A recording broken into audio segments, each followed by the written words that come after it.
Welcome to news 360. తెలంగాణలో Congress party అధికారంలో రావడానికి ప్రతి ఒక్కరూ కూడా కృషి చేశారనేది కాంగ్రెస్ పార్టీ నాయకులు కార్యకర్తలు అందరూ చెప్తున్నారు. ఏఐసిసి కూడా ఇదే భావిస్తుంది. అయితే కాంగ్రెస్ పార్టీ 15 నెలల క్రితం ఒక రకంగా ఉండేది, 15 నెలల తర్వాత పరిస్థితి ఇంకొక రకంగా ఉంది. ముఖ్యంగా తెలంగాణ ప్రదేశ్ కాంగ్రెస్ పార్టీకి ఏఐసిసి ఇన్ఛార్జిగా వచ్చినటువంటి మాణిక్రావు ఠాక్రే వచ్చిన తర్వాత పరిస్థితి పూర్తిగా భిన్నంగా మారింది.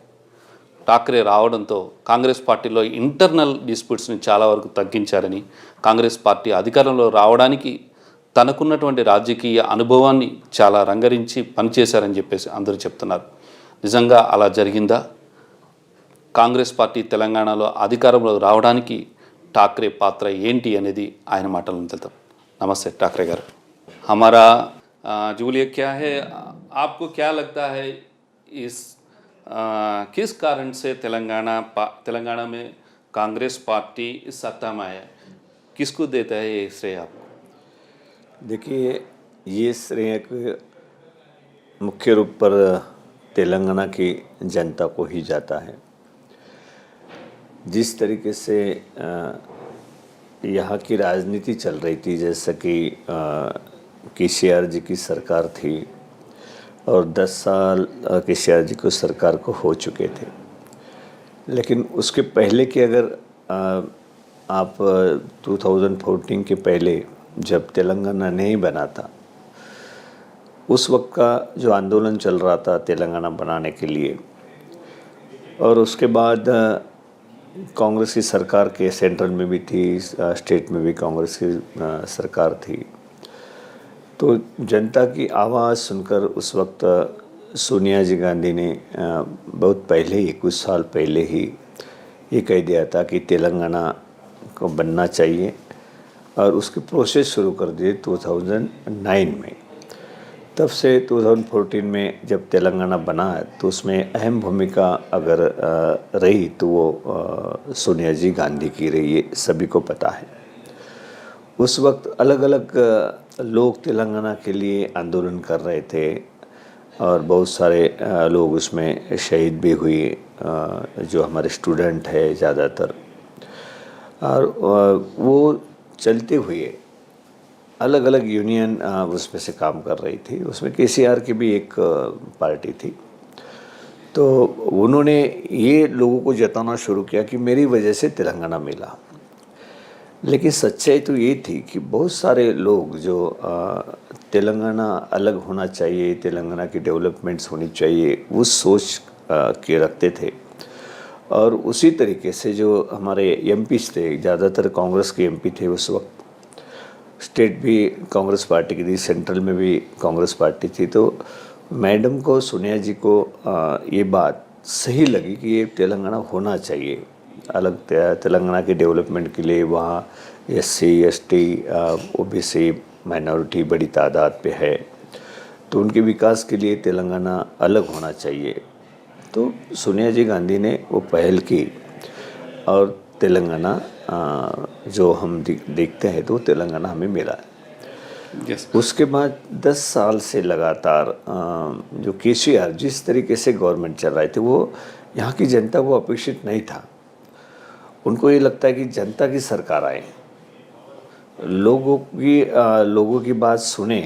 తెలంగాణ का मुद्दा वही है ना. हाँ, నిధులు నియామకాలు, हाँ, जो हाँ, वाटर. तेलंगाना का लोगों की ये भी जिस वक्त तेलंगाना मिला है उसके पहले का जो उनकी दृष्टि थी वही थी कि तेलंगाना मिलने के बाद जनता का राज आएगा, एक हर जनता का सुना जाएगा और उस तरीके से राज होगा. लेकिन जब गवर्नमेंट आई, अच्छे मेजॉरिटी से आई, उस वक्त उन्होंने कहा था कि हम कांग्रेस में आएंगे. सोनिया जी को मिलने को गए सभी उनके फैमिली के साथ, और उन्होंने कहा कि सोनिया जी ने हमको तेलंगाना दिया है, मैं जन्म भर उनका ये नहीं रहूँगा, पार्टी में मर्ज करने के लिए मतलब इस तरीके से बात वो उस वक्त करते थे. लेकिन वो पूरी तरह भूल गए, तेलंगाना की जनता को ही भूल गए. उन्होंने 10 साल के अंदर एक तो अपने फैमिली की सरकार चलाई, इस तरीके से चर्चा सभी तरफ थी. एक तो अपने फार्म हाउस से सरकार चलाना, और जनता से दूरियां उनकी बनती गई। जो जनता के लिए सरकार बनी थी वो भूल गए और उनको अपने पार्टी के लिए, अपने फैमिली के लिए उस तरीके से उन्होंने सरकार चलाना शुरू कर दिया। और जितना जो भी भ्रष्टाचार हुए वो नज़रअंदाज करते थे। उनके एमएलए बड़ी तादाद पे भ्रष्टाचार कर रहे, बहुत सारा पैसा इसमें लोगों का पैसा जो था अपनी पार्टी को बढ़ाने के लिए या उस तरीके से महाराष्ट्र हो, राजस्थान, मध्य प्रदेश हो, उसमें जाकर अपनी पार्टी बढ़ाने के लिए हज़ारों करोड़ रुपए वहाँ खर्चा कर रहे थे। जैसे एडवर्टाइजमेंट, जहाँ वहाँ पे गाड़ियाँ ले देना, ऑफिसेस ओपन करना। अपने तेलंगाना में ही लोगों को न्याय नहीं दे पा रहे थे, तो बाहर के स्टेट में जाके वो ये बता रहे कि हम किसान सरकार वहाँ पे ले आएंगे। तो वो भी बहुत सारे लोग उनको उसमें बुलबुले में आ गए कि भाई किसान सरकार बना रहे। तो लेकिन वास्तव अलग था। एक सरकार ऐसी बनी थी कि डिक्टेटरशिप की जैसी सरकार चल रही थी। खुद के फैमिली के लिए, खुद की पार्टी बनाने के लिए बहुत सारा तेलंगाना की जनता का पैसा लुटाया जा रहा था। तो इसमें से एक मैसेज चला गया जनता का, ये सरकार हमारी नहीं है। यह बेरोजगारी बढ़ी, बड़े पैमाने में कोई यूथ को वहाँ सर्विस नहीं मिलती थी। जो उन्होंने कुछ जगह पे लोगों को ये देने की कोशिश की, वहाँ भी धांधली हुई। मतलब इनकी इसमें कोई यूथ को न्याय नहीं मिला है। किसानों के बारे में भी जो जिस तरीके से सोसाइटी यहाँ पर हुई है किसानों की, मूल उनका जो भी प्रॉब्लम्स है किसानों को, वो उन्होंने नज़रअंदाज कर दिया कि हम दे रहे भाई 6 महीने में 5,000 रुपये दे रहे तो वो किसान खुश हो जाएगा। बड़े बड़े किसान जहाँ पर इसके पास 100 एकड़ 200 एकड़ ज़मीनें, वो भी पैसे लूट के लेके जा रहे थे तेलंगाना का। जो गरीब है, जिसको ज़रूरत है, उनको पैसा सरकार का जाना चाहिए, ज़रूरतमंदों को। लेकिन सधन लोगों को पैसा देने की जो बात आई तो उन्होंने रोकने की कोशिश नहीं की। तो इस तरीके से डबल बेडरूम का भी वो भी फेलियर हुआ। कहीं पर भी डबल बेडरूम वहाँ बनाया, उसमें लोग चले गए, बड़े खुशी से रह रहे हैं, ऐसा कहीं दिखाई नहीं देता। बना को दिखाने के लिए हम ये डबल बेडरूम कई कई जगह पे, ज़्यादातर उन्हीं के कॉन्स्टिट्यूंसी में बनाए उन्होंने। पूरा तेलंगाना के डेवलपमेंट के लिए हर गांव में बनना चाहिए ना। कुछ कॉन्स्टिट्यूंसी में सिंगल भी बेडरूम में डबल बेडरूम नहीं बनाए तो किसी को दिए नहीं दिए तो खुशी से किसी ने कहा नहीं कि बड़ी अच्छी तरीके से हमको बना के दिया है। बनाए तो ऐसे बनाए कि उसमें कुछ दिन ही कितने साल टिकेंगे पता नहीं वो। तो बहुत सारे ऐसे लोगों की सोच थी कि ये सरकार हमें गुमराह कर रही है। तो इससे चलते हुए लोगों की सरकार चाहिए थी। जो हमारे नेता ने, सोनिया जी गांधी खुद यहाँ आ गई, राहुल जी आ गए, खारगे जी ने लगातार मीटिंग्स यहाँ पर की, प्रियंका जी ने, सभी ने लगातार मीटिंग करके ये बताया कि भाई जो जनता का राज नहीं हो सकता इस तरीके से। अगर जनता का राज हमें लाना है तो कांग्रेस को ले आइए, हम दिखाएंगे कि जनता का राज क्या होता है। जिस उद्देश्य से आप तेलंगाना लिया वो उद्देश्य पूरा करने का हम आपको संकल्प करते हैं। और 6 गारंटीज़ दी। तो इसलिए जनता ने ये सोचा कि केसीआर के 10 साल हो गए हैं, उनको बस करने का टाइम आ गया है। अभी चेंज करके देखेंगे। तो आप दिखाई दे रहा है आपको कि कुछ ही दिनों के अंदर जिस तरीके से कांग्रेस की सरकार रेवंत रेड्डी जी के नेतृत्व में आई है, उन्होंने बड़ी अच्छी तरीके से काम करना शुरू किया। लोगों में, पब्लिक में, आम जनता में यह है कि भाई ये हमारी सरकार, ऐसी होनी चाहिए सरकार। ठीक है, इस साल शुरुआत में यानी जनवरी के महीने में आप तेलंगाना का कदम रखा था। उस समय में कांग्रेस का स्थिति अलग थी। कांग्रेस का मतेदार आंतरिक कलह चल रहा है और माणिक्यम ठाकुर के वो टाइम पे कांग्रेस का बहुत बुरा हालत है। दिग्विजय सिंह जी के कमेटी भी लगाया उसमें वो टाइम पे। इतना हालत ठीक करने के लिए और इसके मुश्किल से दौर में आपने पार्टी को जागे तोड़ने हाथ मिले के लिए ये करने के लिए अपने पार्टी में सुधार के लाने के लिए आप आखिर क्या जादू किया आप? नहीं, देखो उसमें जादू की बात नहीं है। माणिक्यम टैगोर भी बड़े अच्छे एमपी थे और सुलझे हुए एक राजनीतिज्ञ थे। तो जब मैं यहाँ पर आया, इसके पहले मैं तो महाराष्ट्र में भी 7 साल तक यूथ कांग्रेस का महाराष्ट्र का प्रेसिडेंट था, 7 साल महाराष्ट्र का कांग्रेस का प्रेसिडेंट था। लगातार 32 साल तक मैं विधायक रहा, मिनिस्टर रहा, हाँ स्पीकर भी, मतलब ये भी रहा मैं। तो ये सभी मुझे अनुभव का ये था कि संगठन के, और एक संगठन का मतलब ये है कि सभी को साथ में लेके चलना, और वो सभी को एक विश्वास देने की बात रहती है कि भाई सभी, मैं कोई गुटबाजी या किसी के और से मेरा झुकाव नहीं रहेगा, सभी को मैं साथ में लेके चलूँगा। यही मैसेज देने का काम मैंने पहले किया है। अच्छा। और जब मैं जनवरी में अभी 1 साल होते आया है, तो जनवरी में मैं पहले आया, तो वो आप जो कह रहे वो सही था कि थोड़ा एक दूसरे के प्रति ये नहीं, विश्वास नहीं था। yes. कि इतना अंदरूनी हमारा ये चल रहा था, तो इसीलिए लोगों का कहना था कि भाई कांग्रेस में अंदरूनी ये कलह की वजह से कांग्रेस का कोई यहाँ पे कुछ नहीं है। वो 15 महीने के पहले कुछ भी नहीं है कांग्रेस पार्टी में। इधर का कांग्रेस नेता इन लोग को एक के ऊपर आरोप पड़ रहे हैं, इंटरनल वो तो ज्यादा है। हाँ। सो इसके क्या किया, क्या जादू किया, पूरा मिलकर एक साथों के लिए एक ही कर दिया, कैसा? देखिए, पहले सबसे पहले मैंने पहले ही कहा कि एक दूसरे के बारे में कम्युनिकेशन जो रहता है ना, पहले हमारा घर ठीक करने के। हाँ, कम्युनिकेशन अगर नहीं रहा तो फिर ये प्रॉब्लम्स बढ़ते हैं। मैं आने के बाद कम्युनिकेशन बढ़ाने को एक दूसरे को कहा है, और उस तरीके से सबने सुना, सीनियर लीडर ने सुना, रेवंत रेड्डी जी पीसीसी प्रेसिडेंट है, उनके प्रति भी कुछ बातें थी, उनको भी कहा कि भाई इस तरीके से हमको आगे ले जाना है, तो इस तरीके से कुछ बाकी कम्युनिकेशन रखना पड़ेगा, वो एक मिलजुल कर हमको पार्टी को आगे बढ़ाना पड़ेगा। तो उसका परिणाम ऐसा हुआ कि जो बीजेपी और बीआरएस की फाइट थी यहाँ पर, और कांग्रेस हम बहुत नीचे स्तर पर उस वक्त थे, तो लोगों का विश्वास बैठने लगा कि अभी एक साथ हो गए हैं। एक साथ होने के बाद सब बाहर, जैसे रेवंत रेड्डी जी ने बड़ी अच्छी तरीके से सभाएं की, बहुत सारे कॉन्स्टिट्यूशन में गए। उसी हमारे भट्टी जी जो है सीएलपी लीडर उस वक्त, उन्होंने भी काफ़ी अच्छी सभाएं की सब जगह जाकर, और सभी को एक साथ होकर सबको अपने अपने पार्लियामेंट कॉन्स्टिट्यूशन में रहो, अपने असेंबली कॉन्स्टिट्यूशन, सबको अपना अपना प्रोग्राम बनाने के लिए मैंने प्रभावित किया। तो वो उसका परिणाम ये हुआ कि हम धीरे धीरे उठने लगे।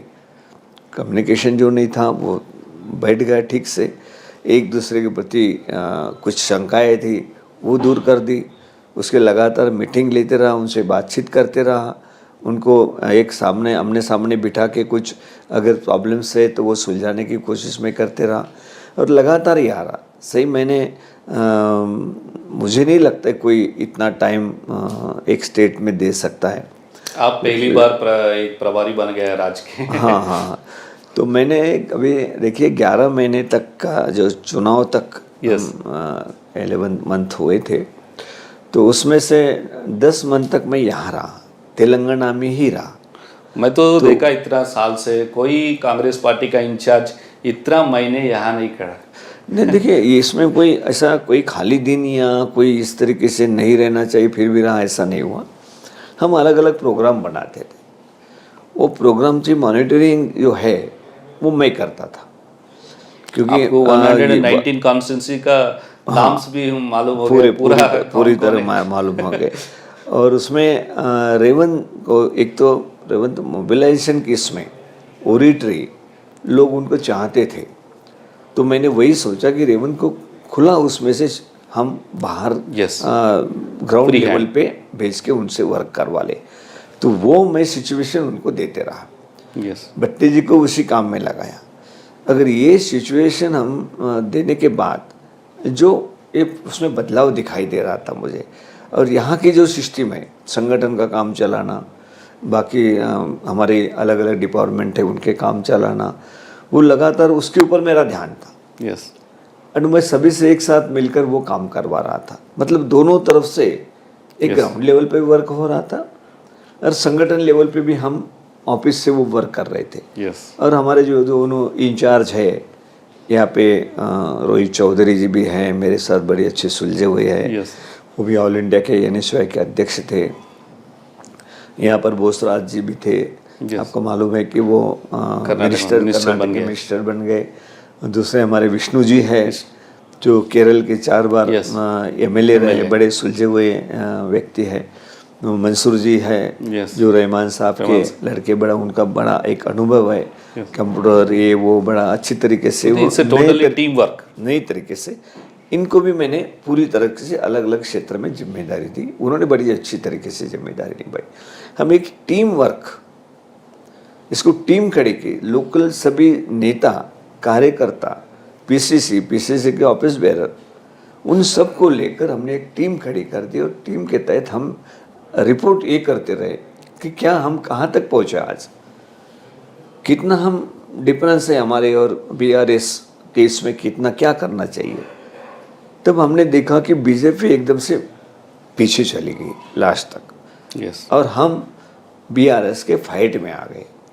फिर अलग तरीके से हमने उसमें कंट्रोल रूम रहो, उस तरीके से हमारे जो सुनील जी जो उनके एक अलग टीम है, उन्होंने बड़ी हमको मदद की, मेहनत की कि सिचुएशन क्या है, कौन से कॉन्स्टिट्यूशन में अभी आज की क्या स्थिति है। वो 3-4 महीनों से उनकी तरफ हमने ध्यान दिया, ग्राउंड लेवल पे क्या सिचुएशन है, क्या करना चाहिए। तो वो हम लगातार, एक भी दिन ऐसा नहीं गया कि हम उसके ऊपर सोच नहीं रहे और कुछ प्रोग्राम उसके बारे में नहीं बना रहे हैं या उसमें हम कुछ अलग वर्क नहीं कर रहे। ऐसा इस तरीके से हम कंटिन्यू चलते रहा।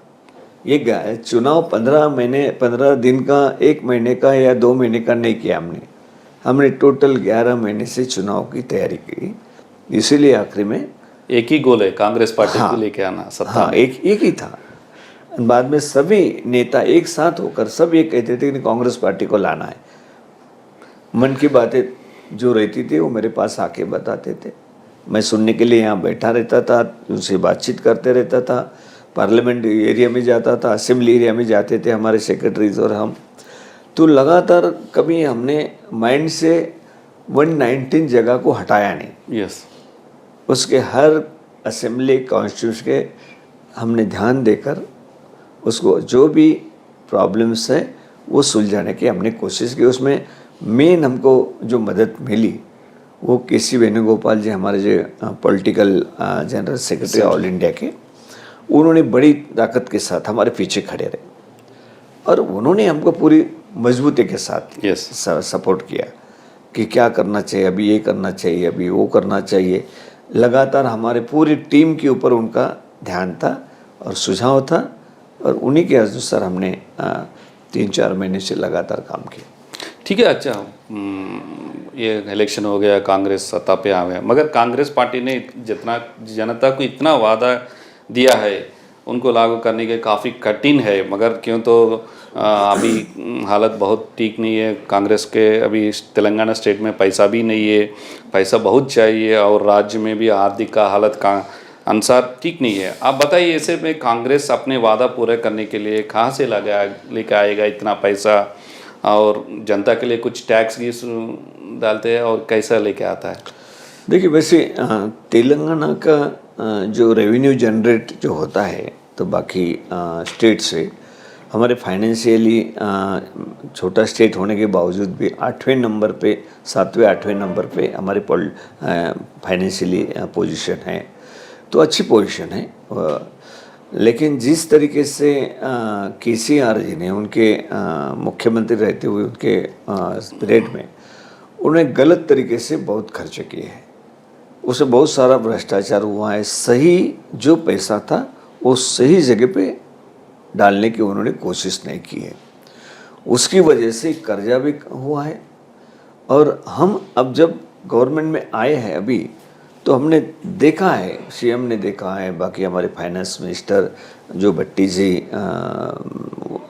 हमारे 5 करोड़ लाख रुपया भी, हाँ 5 करोड़ लाख भी, ये सब पूरे बातें देखने के बाद हमने ये सोचा है कि भाई एक वाइट पेपर निकाले, लोगों के सामने रखे, ये आपका पैसा है, आपकी तरह से जनरेट हुआ ये पैसा, ये इन्होंने इस तरीके से हम कर्जा करके रखा है, इस तरीके से खर्चा किया है कि हम जितना जो करेंगे आपका पैसा पई आपके इसके लिए लगना चाहिए, वो प्लानिंग हम बनाएंगे। सबसे पहले 6 जो हमने डिक्लेरेशन दिए वो पूरे करने के पूरे हमारे कोशिश रहेंगे, हम करेंगे।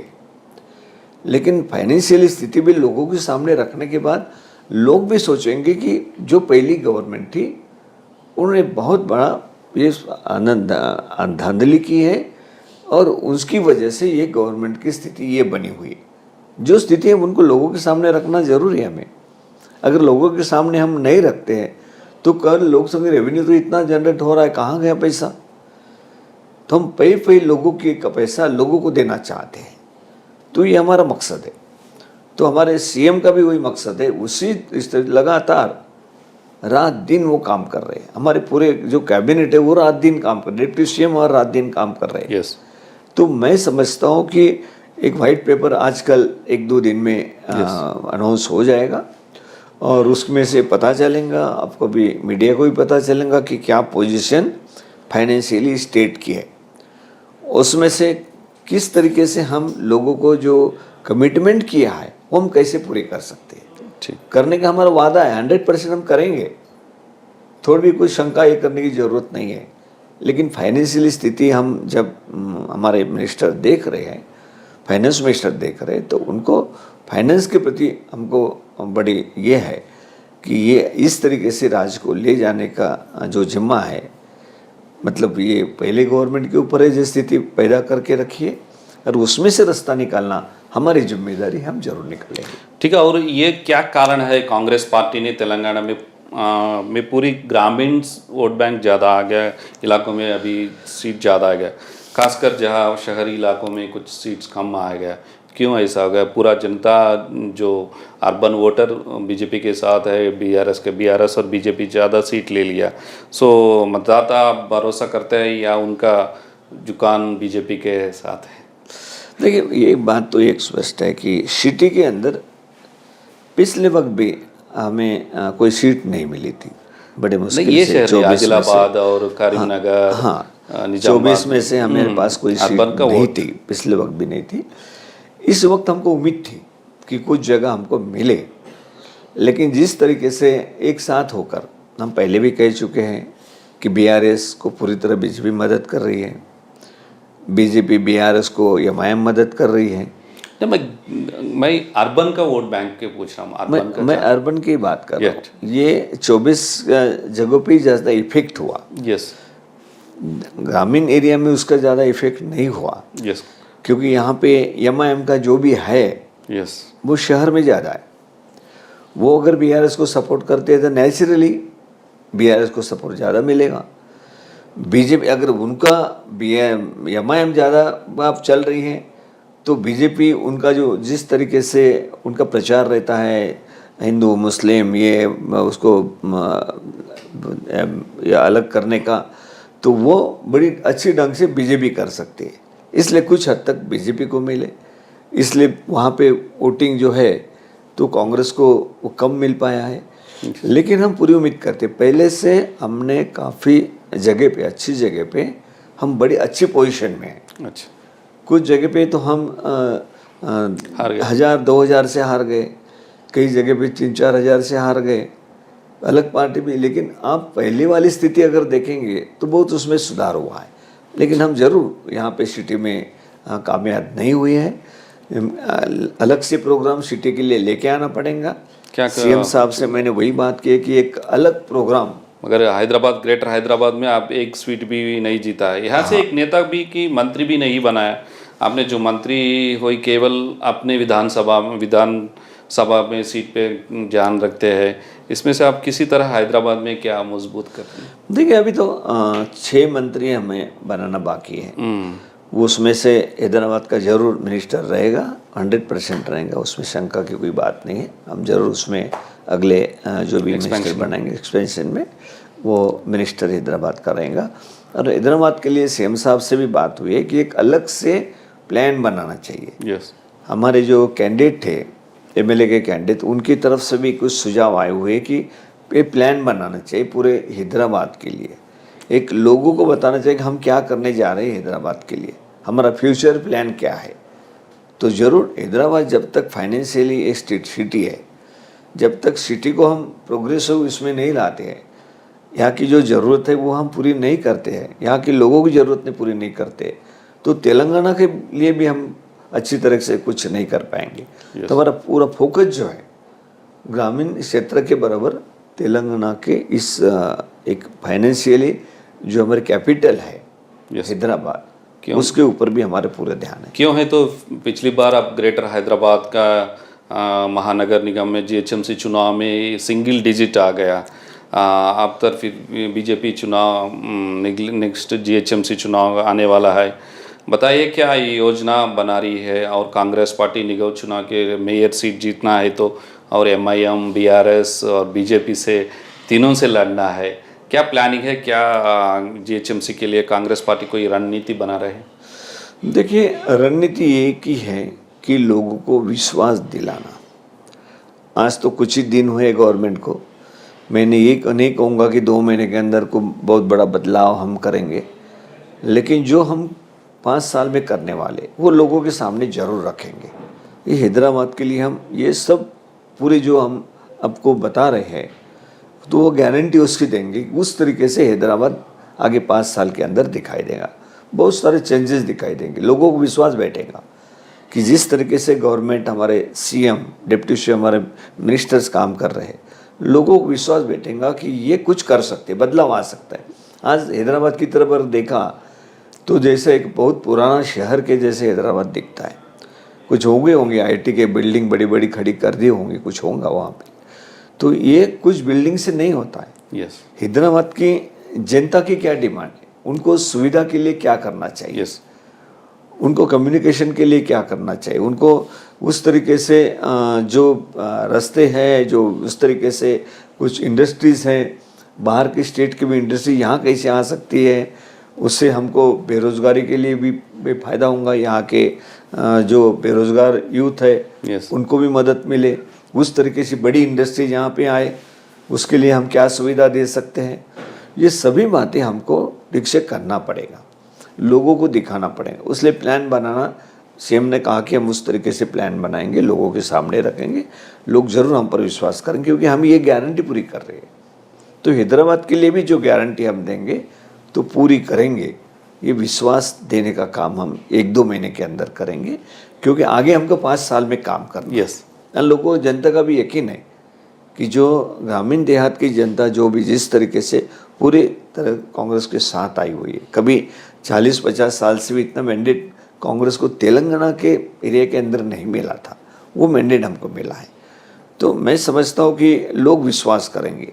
5 साल के लिए सरकार चुन के दी है, तो हम ज़रूर हैदराबाद के लिए एक हमारी फाइनेंशियल कैपिटल है, उसको बढ़ाने के लिए, वहाँ के रोज़गार ख़त्म करने के लिए, वहाँ जनता की सुविधा के लिए, तो वो उस तरीके से हम इंफ्रास्ट्रक्चर जरूर बनाएंगे। ये हम पूरे गारंटी के साथ करेंगे। ठीक है। और वर्तमान प्रदेश कांग्रेस अध्यक्ष रेवंत रेड्डी अभी मुख्यमंत्री बन चुके हैं। अभी चर्चा इसके बात हो रही है, क्या मुख्यमंत्री के पास पीसीसी का पद रहेगा या कोई नया पीसीसी आएगा? सवाल यह है, उठेलेंगे क्या है, मुख्यमंत्री के पास पीसीसी पद रहे तो कार्यकर्ता, छोटा नेता मिलने को थोड़ा मुश्किल होता है। नहीं, देखो, रेवंत रेड्डी जी भी सीएम बने हैं, वो भी चाहते हैं कि कोई अलग से पीसीसी का भी कार्य ये संभाले। तो हम उसके साथ बातचीत करेंगे कि रेवंत रेड्डी जी किस तरीके से क्या चाहते हैं, हमारे हाईकमांड के साथ बात करेंगे, हम मिलकर बात करेंगे। तो मैं समझता हूँ कि संगठन का काम भी चलता रहेगा बड़े अच्छी तरीके से, और प्रशासन का काम भी, शासन का काम भी अच्छी तरीके से चलता रहेगा। मिलजुल कर पूरे राज्य को, हमको जो सोनिया जी गांधी ने जिस उद्देश्य से तेलंगाना दिया था, उनका सपना हमको पूरा करना है। मतलब जो सोचा था उन्होंने कैसा तेलंगाना होना चाहिए, वो करने के लिए पूरा प्रयास हमारे सीएम का, हमारे डिप्टी सीएम और हमारे मिनिस्टर का, और जो भी प्रशासकीय लोग हैं, उनको अच्छे लोगों को साथ में लेकर अच्छे प्रशासन व्यवस्था सुधारने के लिए, जो बहुत पैमाने पे भ्रष्टाचार हुआ था, एक कोई कैसे गुटबाजी अंदर कर्मचारियों में, अधिकारियों में दिखाई देती थी, वो नहीं दिखाई देगी। कुछ कदम जो सीएम ने बढ़ाए उस पर से आपको अंदाजा आया होगा, एक अच्छा प्रशासन कांग्रेस पार्टी देगी, ये आपको विश्वास आया होगा, वो चलाएंगे। पीसीसी का अध्यक्ष चेंज होता है नहीं। नहीं, देखिए पीसीसी का अध्यक्ष चेंज करने की बात नहीं है। जब सीनियर लोग स्टेट के बैठकर ये सोचते हैं, जब सीएम सोचते हैं कि अलग से कोई यूनिट इस तरीके से होना चाहिए, तो उसके बारे में उस वक्त हम बताएंगे। तब तक तो अभी सीएम है, वही पीसीसी प्रेसिडेंट तो अच्छी तरह संभाल ही रहे हैं। कल भी मीटिंग हुई है, बहुत सारी बातें उसमें हमने की हैं, क्या करना चाहिए संगठन के तौर पर, किस तरीके से आगे जाना चाहिए, उसके बारे में भी चर्चा हुई हमारी। ऐसा नहीं कि वो काम रुका हुआ है, काम अच्छी तरीके से चल रहा है, लेकिन उनकी भी सोच है, बाकी भी हाईकमांड भी सोचना पड़ेगा कि कोई नया अगर पीसीसी प्रेसिडेंट हम उस तरीके से दे तो दोनों मिलकर अच्छी तरीके से हम आगे बढ़ेंगे। क्यों, तो आप इसके इलेक्शन के पहले आपने कहा था कांग्रेस पार्टी में पिछड़े वर्गों के लिए प्राधान्यता ज़्यादा दे देंगे। बताइए क्या प्रदेश अध्यक्ष पर भी कुछ बीसी कम्युनिटी का कुछ कोई अपॉइंट करते हैं, मगर क्या तो पिछड़े वर्ग है पूर्व सांसद बी हनुमंत राव, अंजन कुमार यादव, मधु याश के ऐसा लोग है, कोई किसी को बीसी का आदमी को लगा के? देखो सबसे ज़्यादा बीसी के बारे में आपके जितना ये इलेक्शन में भी टिकट्स बहुत कम दिए इक्वेशन की वजह से। चुनाव हुआ है, चुनाव में सबसे ज़्यादा हमारा फोकस बीसी के ऊपर था कि बड़ी कम मतलब बहुत सारे समाज उसमें जुड़े हुए हैं, गरीब तबके के हैं, उनको न्याय देना चाहिए। तो राहुल जी ने भी बार बार उसी तरीके से उनका सब्जेक्ट लिया और टिकट भी पिछले वक्त जो दिए थे उतने ही करीब करीब वही टिकट हमने दिए हैं। बीआरएस के भी उन्हीं के करीब करीब, मतलब उसमें कोई ज़्यादा अंतर नहीं है। प्रचार की बात रही थी, कम दिए ज़्यादा दिए, उसमें कोई नहीं, लेकिन हम किस तरीके से बीसी को जिम्मेदारियाँ देना है, बाकी भी जिम्मेदारियाँ देना है, मिनिस्ट्री में 2 है और कितना क्या करना है, वो सभी बड़ी अच्छी तरीके से बैलेंस करके हम करेंगे। क्यों, तो कांग्रेस पार्टी नेता राहुल जी ने बोला ये जनगणन के लिए उन्हें मदद कर रहे हैं, अभी करना है पूरा देश में भी, और पिछड़े वर्गों के लिए भी कुछ देना है, उन लोग की मदद पूरा उन्हें भी कर रहे नहीं, इसलिए तेलंगाना में भी बीसी लोगों के लिए कुछ अधिक प्राधान्य देने के लिए सोच रहा है। देखिए अपना नेतृत्व जो भी कहता है, जैसे हमारे अध्यक्ष खारगे साहब है, राहुल जी, मैडम हमारे सोनिया जी गांधी जो शीर्ष नेता है, प्रियंका जी भी है, वेणुगोपाल जी का भी डायरेक्शन मिलते रहता है। तो उनका जो भी उन्होंने कहा है, जो उन्होंने सोचा है तेलंगाना के लिए कि अच्छा करने के लिए, बीसी के लिए ये करना चाहिए, उनका उस तरीके से ये होना चाहिए, तो ये सभी बातें करने की जिम्मेदारी जो है हमारी है, स्टेट की है, स्टेट के सीएम की है, हमारे कैबिनेट की है। हम जरूर उनके जो भी सूचना है वो पूरी तरह पालन किए जाएंगे और उस तरीके से आगे बढ़ेंगे। ठीक है, आने वाला लोकसभा चुनाव के लिए आपका पार्टी कैसी रणनीति हो गई है? तेलंगाना में कांग्रेस पार्टी के लिए भारी जीतने के बाद में लोकसभा चुनाव में 17 सीट जीतने के लिए क्या टारगेट, क्या कितना सीट टारगेट कर रहे हैं आप? देखिए मैंने कल ही हमने पार्लियामेंट्स इसके बारे में चर्चा की है चुनाव के लिए, तो उसमें हम स्टार्ट कर दिया है पूरा जो हमारा प्लान है पार्लियामेंट चुनाव के लिए, हमने स्टार्ट कर दिया। कभी भी चुनाव लगे हम उसके लिए तैयार है। तो उसमें कल के मीटिंग में हम अलग अलग मिनिस्टर को वो पार्लियामेंट कॉन्स्टिट्यूंसी जिम्मेदारी सौंपी है, उसको भी बाकी लोग भी बैकिंग करेंगे उस तरीके से। तो लगातार पूरी नज़र हमारी है, उसकी मीटिंग चलेंगी, प्रोग्राम बनाएंगे और उस तरीके से एक विश्वास लोगों का है हमारे ऊपर।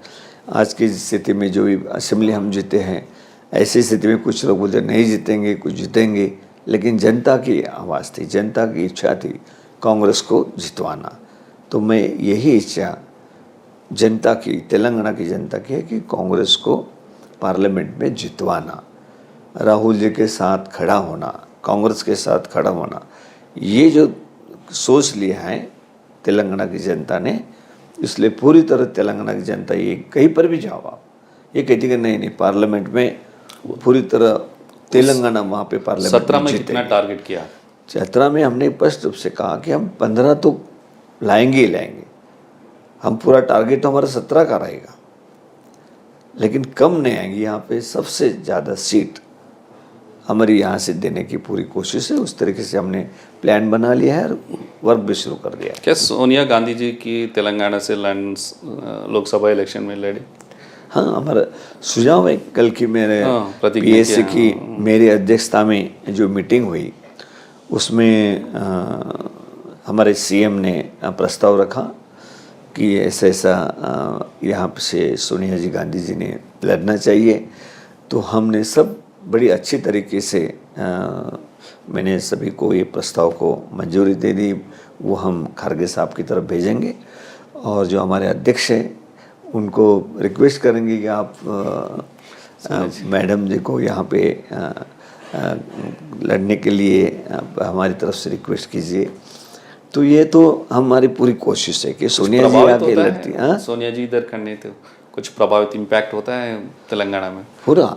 देखिए, इंदिरा जी गांधी यहाँ से लड़ी थी मेदक से। तो सोनिया जी अगर लड़ती है, जिन्होंने तेलंगाना बनाने के लिए जो माइंडसेट उनका है कि तेलंगाना गरीब जनता का है, बड़े अच्छी तरीके से तेलंगाना आगे आना चाहिए, डेवलपमेंट्स होना चाहिए, सभी समाज के प्रति उनकी जो सहानुभूति है, जिस तरीके से मन में इच्छा थी 10 साल के बाद आज सोनिया जी को हमने तेलंगाना यहाँ पर जिस तरह जनता ने उनके हाथ में दिया है, तो जनता का इच्छा है कि सोनिया जी आना चाहिए, हमारे बीच आना चाहिए, उनको नेतृत्व करना चाहिए, पूरे तेलंगाना के ऊपर ध्यान देना चाहिए कि सही हो रहा है गलत हो रहा है। तो ये तो जनता चाहती है, पार्टी तो चाहती है।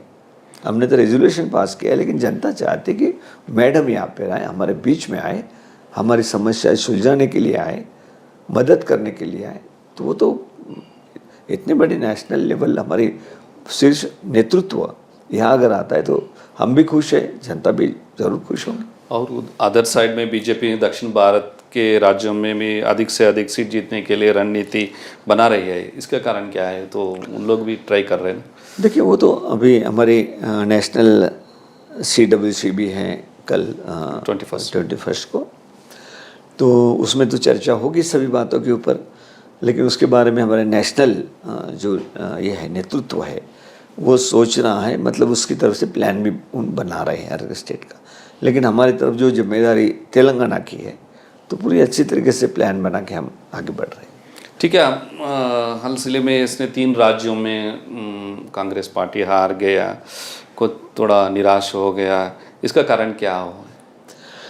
देखिए, 3 राज्यों में आखिर में वहाँ पे 3 राज्य कांग्रेस ने जीते थे, बाद में एक राज्य में तो बीजेपी की गवर्नमेंट हो गई। हाँ, तो राजस्थान में, छत्तीसगढ़ में हमें उम्मीद नहीं थी। बहुत सारी बातें हैं जिसके ऊपर नेशनल लेवल पे चर्चा होगी, उसमें क्या सुधार करने की ज़रूरत है, क्या कर सकते हम, वो करने के लिए पूरा प्रयास होगा। और जो भी कमियां रही होंगी, जो हम क्यों नहीं वहाँ जीते, उसके बारे में चर्चा होंगी। उसके ऊपर पूरा प्लान हम उस तरीके से बना रहे हैं, हमारी नेतृत्व बनाएंगे। ठीक है। लास्ट में लंबे समय आप महाराष्ट्र के राजनीति में रहे, विधायक है, विधान भी है, मंत्री भी है, MLC भी है और प्रदेश का कांग्रेस अध्यक्ष भी है। आपके अनुभव में ठाकरे जी आप बताते हैं महाराष्ट्र में क्या होने वाला है? मौजूद गठबंधन जारी रहेगा? कांग्रेस का भविष्य क्या है महाराष्ट्र में, आपको कैसा दिख रहा है? देखिए, महाराष्ट्र में जो कांग्रेस, शिवसेना और NCP का जो गठबंधन है वो मजबूती के साथ एक साथ होकर आगे बढ़ रहा है। तो मैं ज़रूर समझता हूँ कि महाराष्ट्र में भी बड़ी अच्छी स्थिति कांग्रेस पार्टी की रहेगी। कांग्रेस पार्टी को सीट मिलेंगी। हमारे साथी जो है शिवसेना और NCP, उनको भी काफ़ी अच्छी सीट मिलेंगी। देखिए, आप महाराष्ट्र में काफ़ी अच्छी तरीके से पोजीशन कांग्रेस पार्टी की रहेंगी। फाइनली बोलिए आप, क्या सोनिया जी और प्रियंका खरगे जी, राहुल जी क्या बोले? तेलंगाना में आप सत्ता में आ गए, आपको क्या अप्रिसिएशन दिया उन लोग? नहीं, उन्होंने वही कहा कि जो हमने वायदे किए थे जनता को वो पूरे करना चाहिए। और जो हमारी सोच है कि जो जनता की सरकार होनी चाहिए, ना कि पहले जैसी राजा महाराजा जैसी सरकार चलाना चाहिए। जनता के हित में चलाना चाहिए, जनता के लिए चलाना चाहिए। तो ये मेन बात एक ही पॉइंट्स के ऊपर, जनता की सरकार है, जो भी पई है वो जनता के लिए खर्च होने चाहिए। यही दृष्टि रखकर हम पूरा प्लान बनाएंगे बड़ी अच्छी तरीके से। आप देखेंगे 5 साल के बाद इस जनता इस राज्य की खुश होगी। बाकी स्टेट से भी हम अच्छी तरीके से जो टीम हमारी ये काम कर रही है वो अच्छी तरीके से काम करके बता। लास्ट में आप 12 महीने से इधर ही है, कैसा है तेलंगाना? तेलंगाना का लोग कैसा है? अभी कांग्रेस पार्टी का लीडर्स कार्यकर्ता कैसा लग रहा है आपको? तो बहुत अच्छे हैं, सवाल ही नहीं है कि मैं यहाँ आने के बाद हमारी 10 साल के बाद गवर्नमेंट आई है तो एक खुशी तो बड़ी अच्छी है। जनता बड़ी अच्छी सोच रखती है, बड़ी अच्छी तरीके से पॉलिटिक्स समझती है, क्योंकि तेलंगाना में एक बड़ी सुशिक्षित बड़े अच्छी तरीके से एजुकेटेड सब पूरे लोग हैं। यहाँ के यूनिवर्सिटी उसके माध्यम से निकले हुए सब युवा, और यहाँ बड़ी तादाद पे एजुकेशन भी बड़ी अच्छी तरीके से है।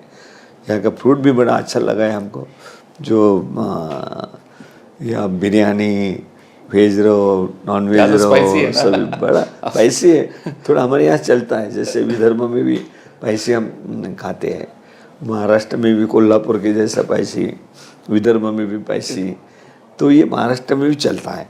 तो उस तरीके से हम बिल्कुल मिले जुले हैं ना। तेलंगाना और महाराष्ट्र कोई अलग नहीं है। बहुत सारी बातें यहाँ की कल्चर जो है वो एक साथ चलता है महाराष्ट्र और Telangana. Okay, thank you Thackeray గారు. మొత్తం మీద కాంగ్రెస్ పార్టీ తెలంగాణలో అధికారం అయితే వచ్చింది, అనేక హామీలు అయితే ఇచ్చింది. ఈ 6 గ్యారంటీల అమలులు, అదేవిధంగా రాబోయే రోజుల్లో కాంగ్రెస్ పార్టీ లోక్సభ ఎన్నికల్లో ఏ మేరకు పర్ఫార్మెన్స్ చేస్తుంది, జిహెచ్ఎంసీ ఎన్నికల్లో పాకా వేస్తుందా లేదా, ఇవన్నీ కూడా చూడాలంటే ఖచ్చితంగా కాంగ్రెస్ పార్టీ పరిపాలన ప్రజలకి మరింత చేరువలో ఉండాలి. గత 10 ఏళ్ళుగా ఏ రకమైనటువంటి పాలన జరిగింది అని మీరు ఆరోపిస్తున్నారు. ఆ రకంగా జరగకోకుండా ఖచ్చితంగా కాంగ్రెస్ పార్టీ రాబోయే రోజులలో ప్రజలకి చేరుగా మీరు ఇచ్చిన హామీలు అమలయ్యే విధంగా కనుక జరిగితే బాగుంటుంది అని చెప్పేసి అందరూ భావిస్తున్నారు. నిజంగా ఈ రకంగా జరిగి ఉంటే ఇలా కాంగ్రెస్ పార్టీ ఇచ్చిన హామీలు కనుక నెరవేర్చగలిగిద్దా లేదా అనేది మరికొద్ది క్షణాల్లో తేలనుంది.